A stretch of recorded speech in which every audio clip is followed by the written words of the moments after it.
How about some mods? So today on this Predator 224, I'm going to be putting a high flow intake, air intake on the factory carburetor. I'm going to be drilling the jet out to 35 thousandths. If you're at higher elevations, you may want to consider about 32 thousandths. I'm going to be modifying the governor with the zip tie. I'll be rotating this around because it's going on a go-kart. And I'll be putting a header pipe on it. Alright, so right now I'm going to go ahead and get started on the air filter, air intake. So go ahead and just pull the stock air filter out. There's a turn thing on top, little plastic nut. Just take that off, and then this comes off. Set that cover aside. Get those together there. Take the wing nut off for the air filter. Okay, that's off, and here comes the air filter. Okay, set that over here. And next, you will notice that there are two Phillips head screws that you'll need to remove to get the air filter support off of here. Okay, go ahead and do that now. I'm going to cut that out. Okay, those two are out. I'm going to set them over here next to the filter. Then this will come straight up. This is the support for the air filter. Set that aside. All right. Next, go ahead and remove these two nuts right here, holding the air box on. 10 millimeter.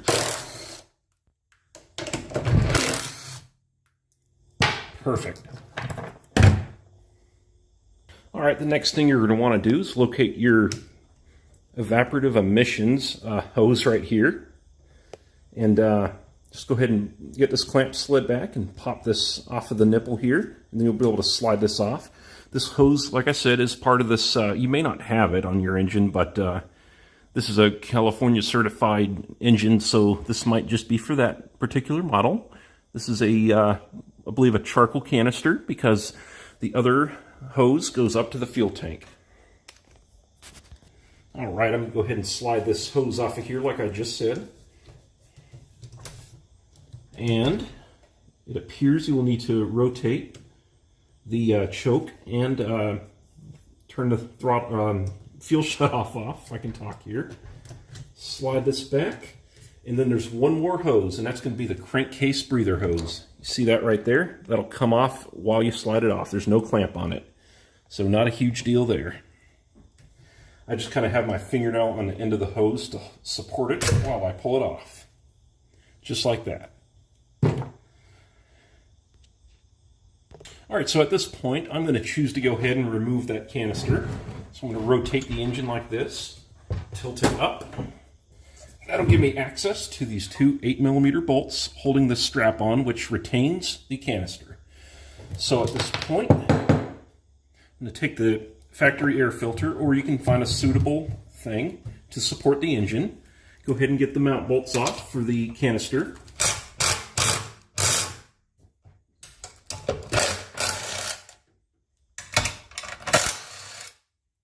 Okay.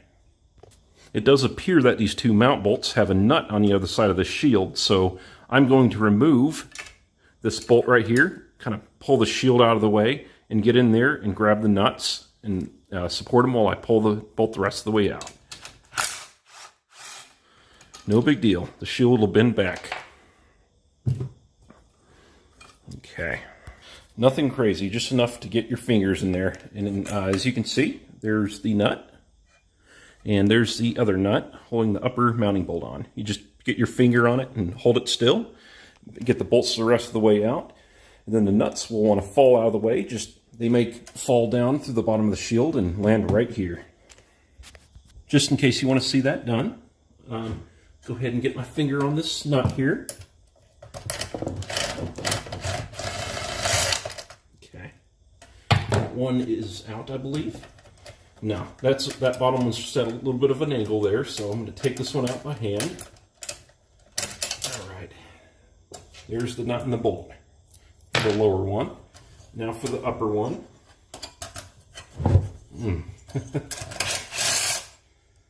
I need to just put some pressure on the back of this.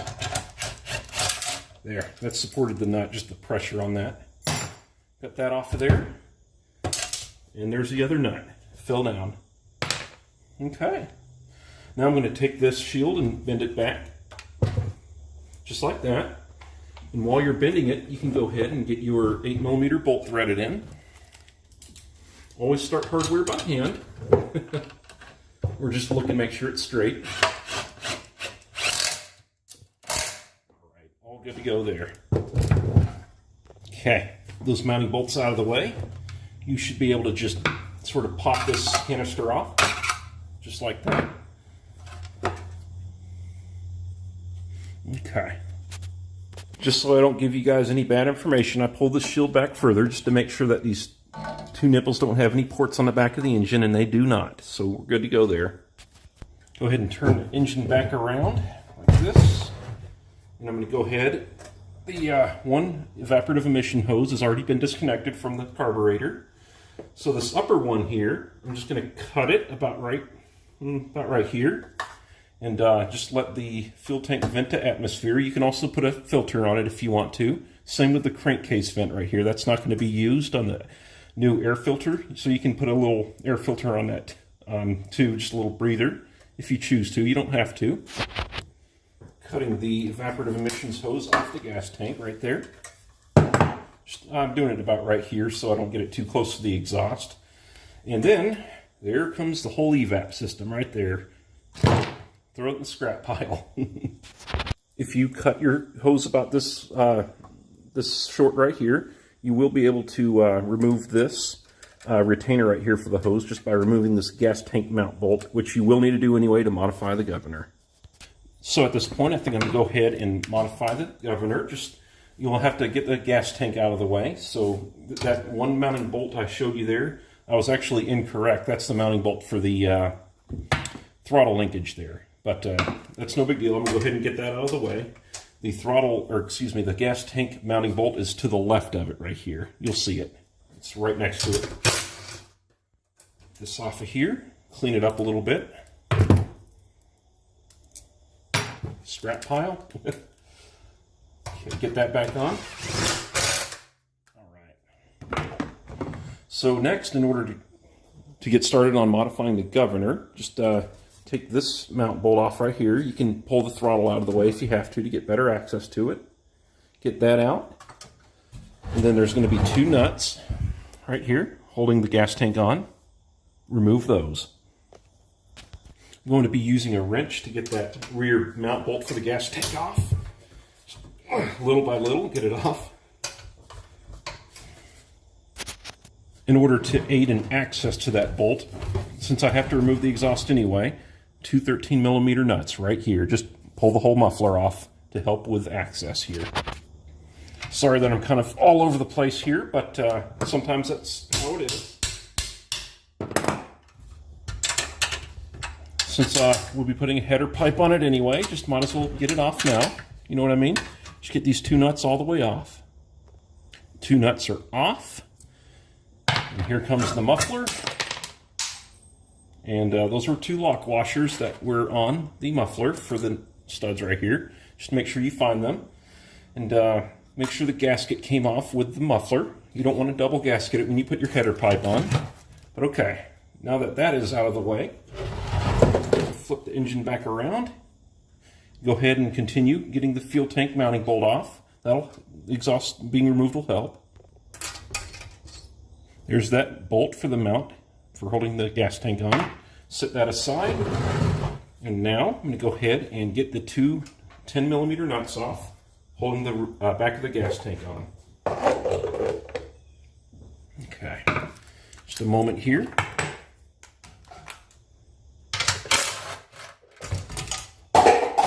Don't drop anything.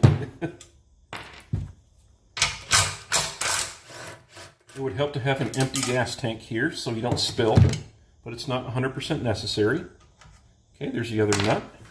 And once again, we're removing the gas tank to modify the governor. Making sure you can see all right here. Slide this gas tank up. Slide it over out of the stud holes there. Pull it off the fuel line. There's a little clamp right there.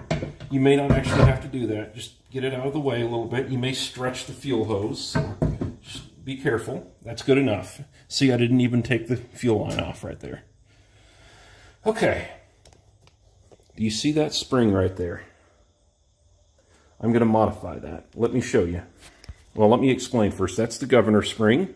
I'm going to run a zip tie through it. I'm going to cut the little end off another zip tie, the portion that zips.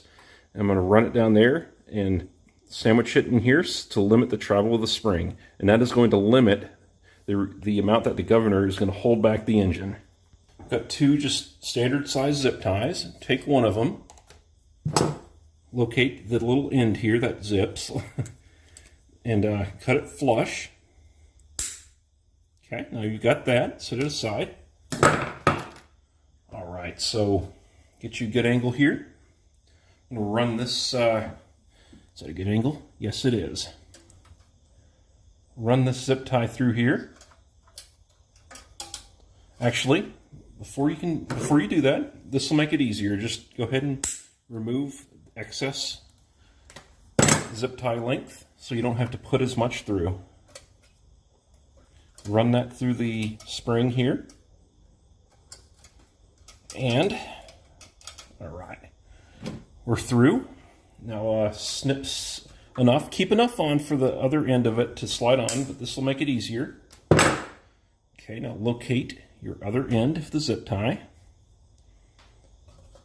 and run it down on it.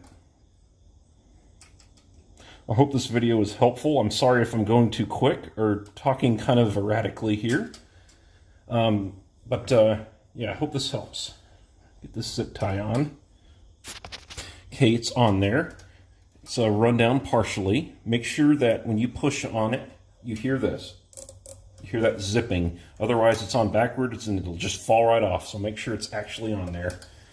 Just run it down snug against the spring, and then you can get your cutters in here and just trim excess zip tie off. All right. The other end of that might have run away from me, but no big deal. I'll get that. Okay, so that's what it looks like there. And that's going to limit how much the governor pulls back on the engine. It'll allow the RPMs to get higher, the engine speed. So now I'm going to go ahead and make sure and get the fuel tank in. Make sure that the line didn't come off there. First thing I'm going to do here is tilt the studs. I'm sorry for my head. Tilt the studs into the holes there. Then drop the front down. Get your mount bolt here for the fuel tank. Get that started. Do not tighten the 10mm nuts down first, or you're not going to be able to start this. It's going to make it very difficult to line the threads up. Okay, you'll fill the 8mm bolt here, line up with the threads, and then you can run it down snug and torque it down, and then put the two nuts on this side. Okay, this back bolt is snug. I'm sorry I didn't show it in this picture here, but you saw it in the previous clip. Now I'm going to get these two 10mm nuts on the other side. Got one started, and here's the second one. Run them down. All right, they're on. Sorry for all the narration. So next, I'm going to remove the throttle stop set screw. What this is going to do is allow full movement of the throttle. Right now, as you can see, this is idle. When you put the accelerator down, it stops on that screw. So you need to back that out or remove it if you want full control of the throttle. And all it is a Phillips head screw. If you have a 196 or a 212 Hemi or non-Hemi, you may notice that this is tack welded right here. In that case, just bend this piece of metal back, and that way it won't contact the screw. But with this 224, it's easy. You just back it out. Might even leave it in for now, just for no particular reason. But I recommend you take it all the way out. Now, I'm just going to go ahead and take it out, put it in the scrap. All right, now we have full movement of our throttle. That is good right there. That is really good. Okay. So next, I think I'll go ahead and drill the jet out to 35 thousandths. So as you can see here, I've got it tilted back, and I've got the fuel supply turned off. Okay. And then there's this mounting bolt for the bowl. It's 10mm that my thumb's on. Take that 10mm off. Prepare to catch any draining gas. Got a drain pan underneath the table here. So I'm going to be doing something stupid here. I'm going to be doing something stupid, just in case you didn't hear me there. I'm going to be drilling it without pulling it out because I don't have a screwdriver for that. You will need a narrow screwdriver designed to fit up in the throttle, or excuse me, the hole right here. You see that little hole on the bottom? You need a narrow flathead screwdriver to get the jet turned out. You want to turn a jet all the way out and then drill it out there. What this is going to do here is potentially get debris into the engine, which I've done this before and I haven't had that happen, but just for the sake of it, I wouldn't do it this way. But I have the drill bit as far outward as I can get so that it can get up in there, and I don't have to go up more than once. So get it up in there, feel for the jet hole, which there it is. I'm actually looking up in there right now. I hope my head's not in the way. Okay. I feel it. There we go. You'll feel it go up. All right.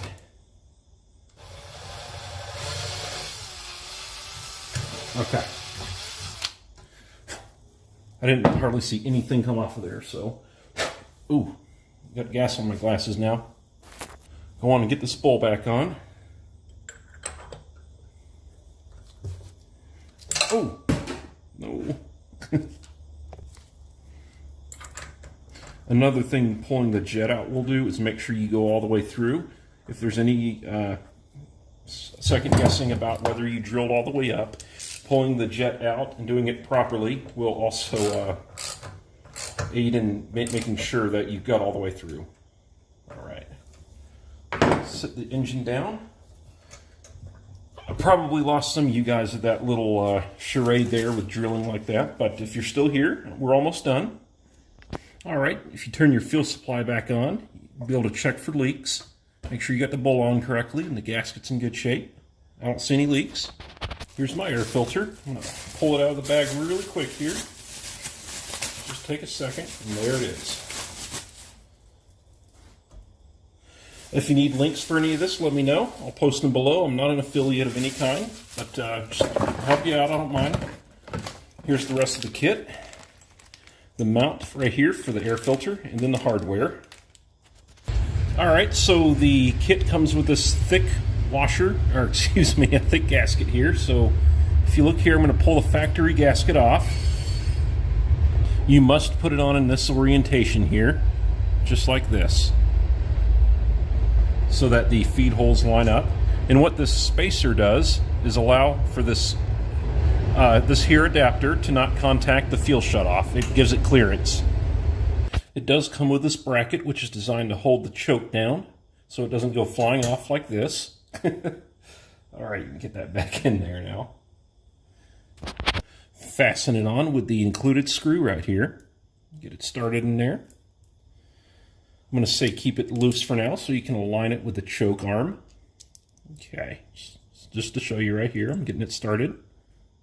It appears that a 2.5 millimeter Allen wrench fits that screw, just so you know. Slide it on here in this orientation.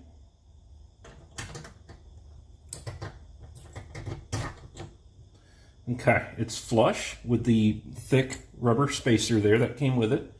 And this bigger hole up here on the arm will sit on top of the choke arm. And then you can go in here with that 2.5 millimeter Allen wrench and snug down on that bolt. I'm going to do that now. So it appears that the next step here is to go ahead and get the included hardware onto these studs to fasten down the adapter to the studs that came on the factory carburetor. It does come with two of its own studs here, just in case yours aren't long enough, but it appears that mine is. So I'm just going to go ahead and run these down. Snug them up, don't go too crazy with them. Okay, once they're snugged down, I just went back and forth little by little until I couldn't move them anymore, just by grabbing onto the ratchet like that. You don't want to over tighten it. See what I mean? Just about that much. And you're good. Next, go ahead, get your air filter on here. You'll be able to adjust the position of it later if you need to for access. It looks like it is a 8mm or Phillips head clamp right here. I'm gonna get this fuel shutoff out of the way here. All right. And that little lip on the inside of here, just make sure you get this boot right here flush up against the bigger part, not the smaller part. That way you'll have room for the choke arm to operate and the fuel shutoff to operate. So I'm gonna go ahead and snug this clamp down. And yes, the clamp's an 8mm. It's all snugged down now. All right, next I'm gonna go ahead and turn this beast around and get ready to put the exhaust on it. Woohoo! Check for fitment. Ooh, that's not gonna fit. No, I'm just kidding. I'm lying to you. This is gonna be the rear of the go-kart here, so it should, in theory, fit. I drilled one of these holes out a little bit to hopefully get some more slack. So yeah, the 212 Predator exhaust apparently don't all interchange with the 224. But yeah, it looks like this may work for me now. Might have to drill the other hole out to 3/8.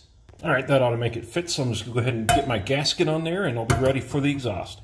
Keep the D shape in the correct orientation here, just like that.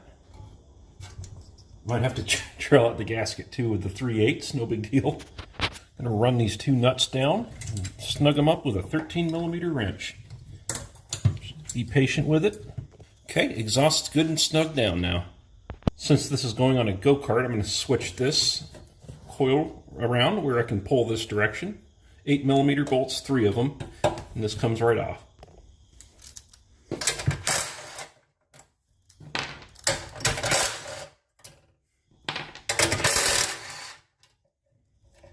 Okay.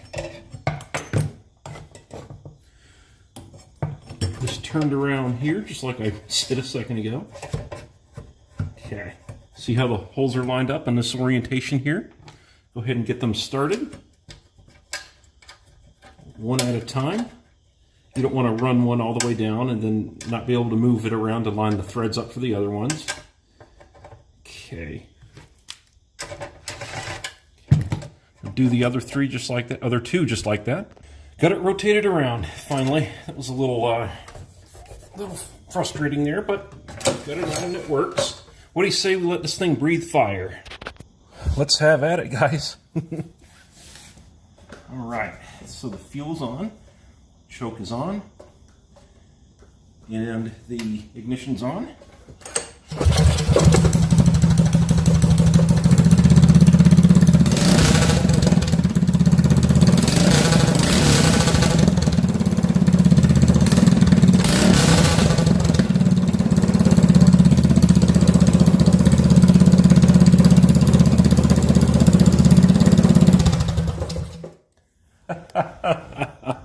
What a beast. Thanks for watching. I hope this helps.